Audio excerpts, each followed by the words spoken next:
in the mirror, and the noises around me fade. No fear for my health, never give up. Though the voices around me say it's a long shot, it'll never happen. To put the money on that as they laughing. I know I'm up against the best, but we fighting in the streets, left, right, left. Don't want it. This is what I live for right here. You think I go for cause the lights lit? Like I don't know what this life is. Think again cause I won't know hype is. Ever what they painted up to be. And the underdog is evidently the one who got more to win. I'ma make it taste the ground, here's my high king. You know what they say, the third strike is what counts. You know, and you can get it too. Don't think that I can knock you out. Knock you out, knock you out, knock you out, knock you out. Don't think that I can knock you out. One wise person once said, "Don't be ashamed of yourself. Be proud of who you are, and don't worry about how other people see you." Well, these two hide their identities, making sure no one knows who they are, until the perfect time. Like Adam Taurus, the White Fang, and Genji Shimada from Overwatch. I am Flaming Kitty 420, and it's my job to see who would win in a battle, test their stats, and see who would win a fictional revolution. Let's get started. Genji Shimada is the youngest son of Shoujo Shimada, who was the leader of the Shimada clan and the younger brother of Hanzo Shimada. Genji didn't care and didn't want to be part of the Shimada's illegal clan business, and he spent more of his time a playboy life. When Shoujo died, Hanzo demanded Genji for more of an active role, but Genji refused, and that enraged Hanzo, which led to Hanzo and Genji's tension to grow, which resulted in the violence. Hanzo and Genji went to a fight that led Genji on the verge of death. Genji was almost dead until Overwatch found him, and Dr. Angela Ziegler, aka Mercy, prepared Genji's body for service in Overwatch. Genji joined Blackwatch, and he most likely worked with others like Jesse McCree and the legendary Gabriel Reyes. Genji's new body enhances his speed and agility, and it helps his ninja skills. Genji also gains a passive ability called Cyber Agility. Genji can climb any 90-degree surface and can do a double jump in midair with his Cyber Agility. Genji carries 24 sick-looking shurikens, and that fires at least 3 bursts, and can shoot into two different ways. The can deflect bullets, rocket missiles, arrows, cyber bullets, and many more back to the attacker, and it can block melee attacks too. Swift Strike is a quick strike forward with low damage that can be used only if Genji gets an elimination or assist, and it can help Genji get a kill or escape a battle he's losing. Genji gains an ability from Heroes of the Storm, and it's called X Strike. Genji does 2 slashes that makes an X, then he jumps up and strikes down, does a lot of damage, and Genji can't take damage while he is in the middle of doing the attack.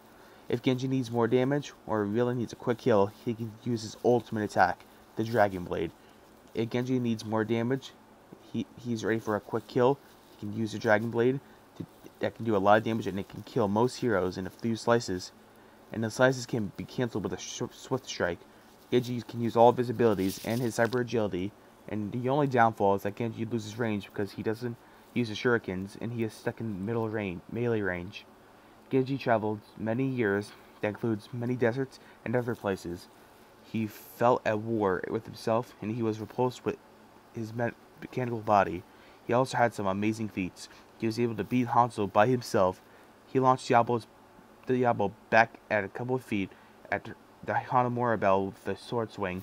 He deflected many scatter arrows in a fight versus Hanzo, and he even turned Hanzo's dragon back at him. Genji is pretty strong and fast, but he has his fair share of weaknesses.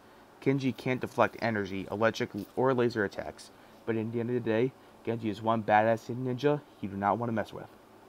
Life is not like the stories our father told us. You were a fool for believing it so. Perhaps I am a fool to think there is still hope for you.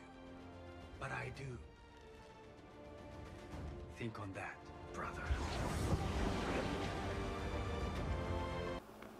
Imagine if all you ever known was hatred, oppression, and slavery. Your life was spent completely dedicated to serving those who are superior to you in every way. This life is reality for the Faunuses. See, in Ruby, the land Faunuses are a species of humanoid creatures with animal-like features, whenever the cat ears, a tail, or just a pillar of bull horns. And because of these little differences, they were all odd with the humankind, who treated them like freaks. Humans decided the best way to keep them under control was to completely enslave them, stripping them of their humanity. But then a group of Faunuses appeared and prepared to stand up for those fellow Faunuses and get the respect they deserved. This was the White Fang. The original White Fang group took a massive diplomatic approach to these, preferring to solve all their problems politically, all for a short period that this actually worked. Some of the humans started to see the Faunuses as equal, but there are still those supermanics who are out there treating Faunuses like dirt.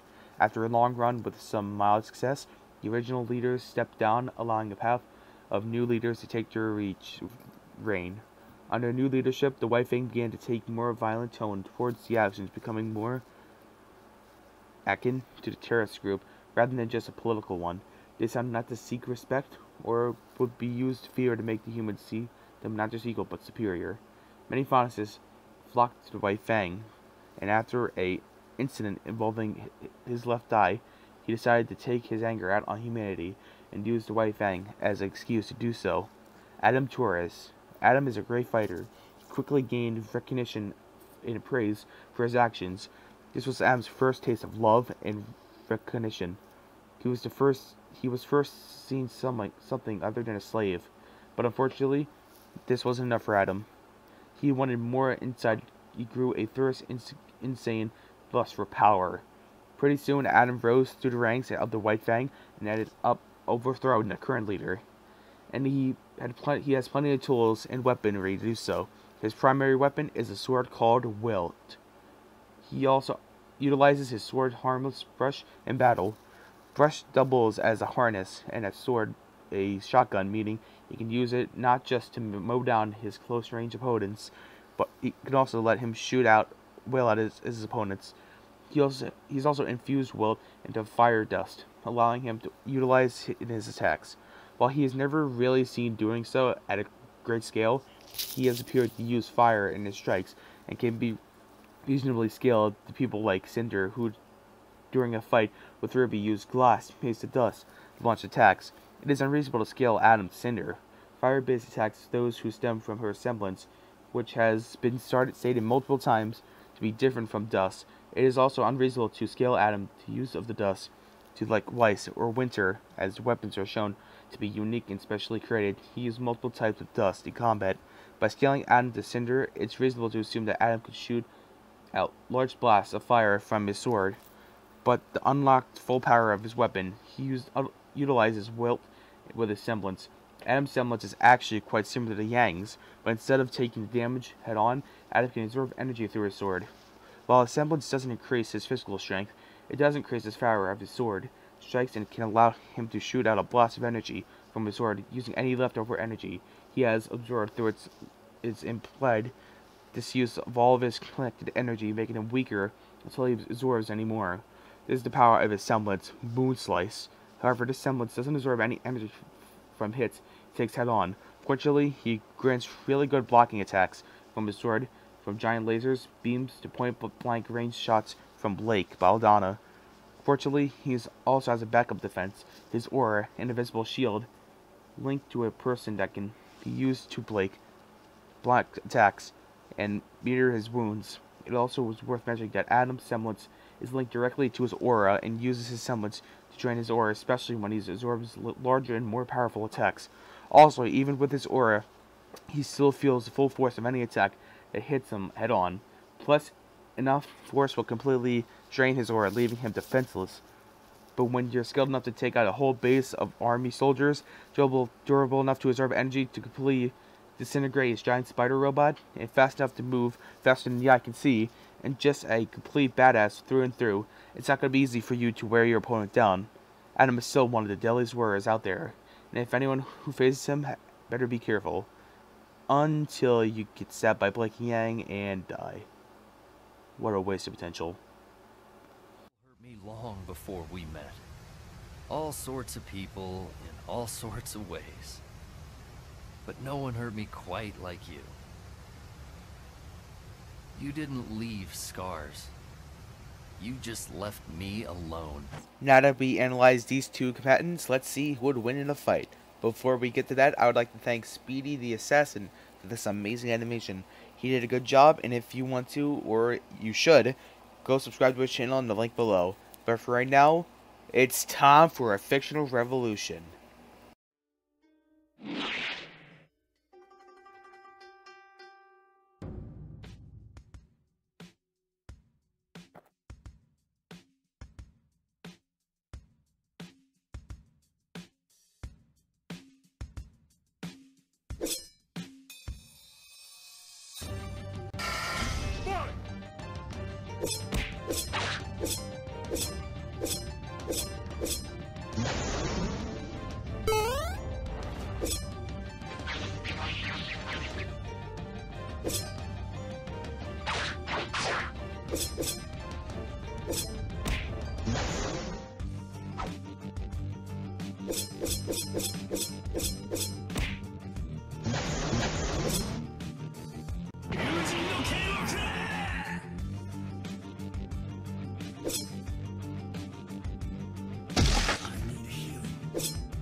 Now, why does Adam win this battle? While Genji is able to slice through a car, Adam was able to take down many soldiers. While Genji can slice a pumpkin, Adam cut Yang's arm off, who was able to survive many things back in Season 1.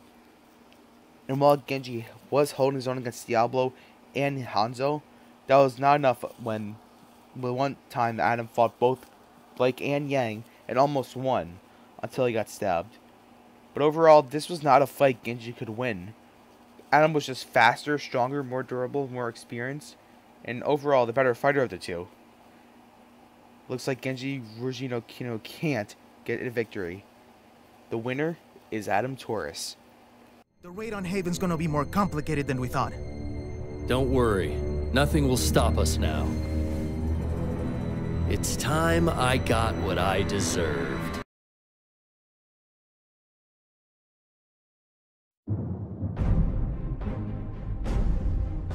Who's rapping? Overkeen. Dragons? I'm not overkeen. I'll dice them like a knife, slicing right through an aubergine.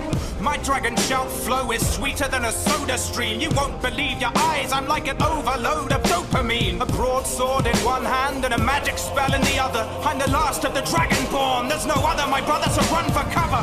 If you've got scales, then I'm on your tail, and I will not fail like a free-roaming sandbox game. I'm off the rails, I walk the trail through awful gales and storms of hail till all the nails are knocked into your coffin. I'll not stop until you're impaled, and I prevailed in the name of the North. I pray to the Lord, you all get a taste of the blade of my sword. I'm taking on hordes of enemies, I face him with hordes of weaponry. The drain of my force, the chemistry comes into play with retorts and recipes. Alchemy mixing like a DJ, restoration, restore my energy. My legacy, odyssey, elegy, prophecies written in heavenly bodies and buried with everybody that ever did bother to mess with me. Dead and I'm terribly, horribly, I'm a celebrity, honestly. You're a wannabe, I'm a prodigy. The suggestion you're better than me at being a warrior? Ha!